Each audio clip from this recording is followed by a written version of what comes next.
Good morning everyone, this is As Muhammad Khan and I welcome you in today's segment. Today we will discuss about the diversity in the living world. Now what is diversity, student? Like when we visit a garden or a zoo or forest or field, at that time we find the variety of the living organism.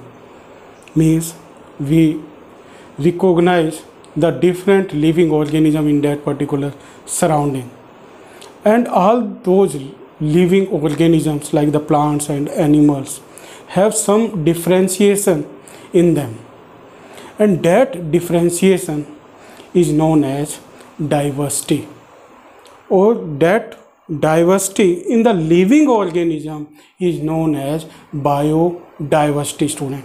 Means diversity in the living world is known as biodiversity. Means in the forest, fields, zoo or wildlife sanctuaries, there are the variety of the living organisms are found, from which we can easily recognize them. We can easily put them into different groups. Like if we observe the birds, then those birds we put in the different groups. After that we recognize that particular bird, that it is cuckoo or it is sparrow or it is crow, it is parrot. According to that we put them into different groups or different species, student. So first is their differentiation, from which we recognize them or we differentiate them from the other living organism. And that differentiation in the living organism is known as biodiversity. So biodiversity is also play important role, from which we categorize them or we put them into different groups. Now with this biodiversity, we do the scientific study of the living organism, and that scientific study of the living organism, from which we put them into different groups of the species, is known as systematica. It is known as systematica or systematics. Now what is systematic, student? Scientific study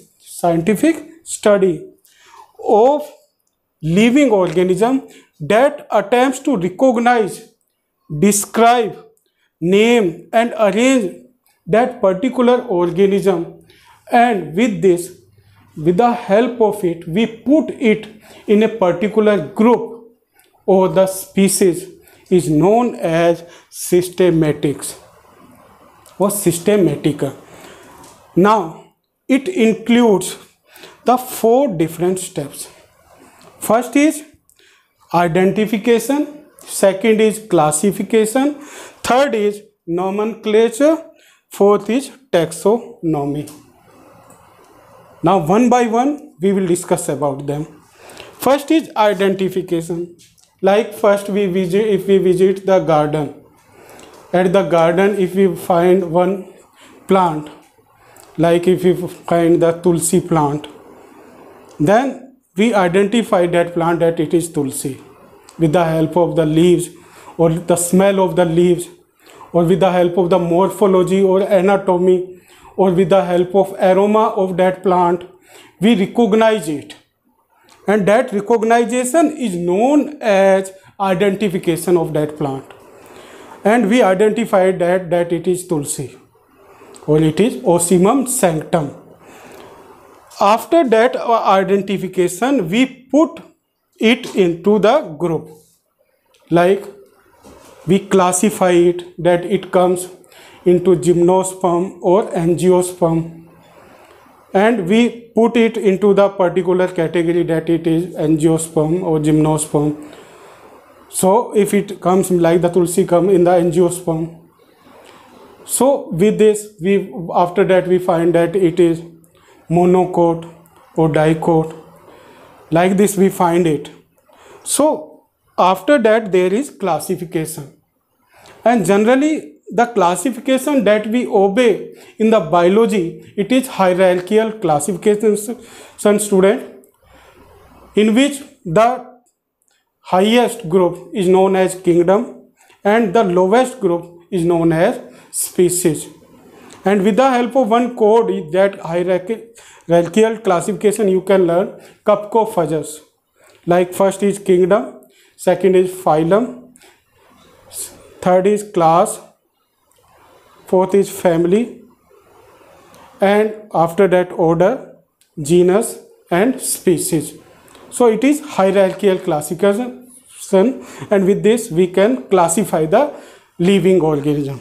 After the classification, we do the nomenclature of that. Like in the case of Tulsi, we can give the name of that. Like in the nomenclature, generally the nomenclature that we follow in the biology, it is binomial nomenclature, student, and that binomial nomenclature was given by a great scientist, and the name of that great scientist was Carolus Linnaeus. In this, we take the two names. First we write or we speak the genus, after that we take the species. Like Tulsi scientific name is Ocimum sanctum, and in this what we include the genus and species. So we give the name to the particular living organisms. Like in the case of human, it is Homo sapien. Homo is our genus and sapien is our species. After that there is taxonomy.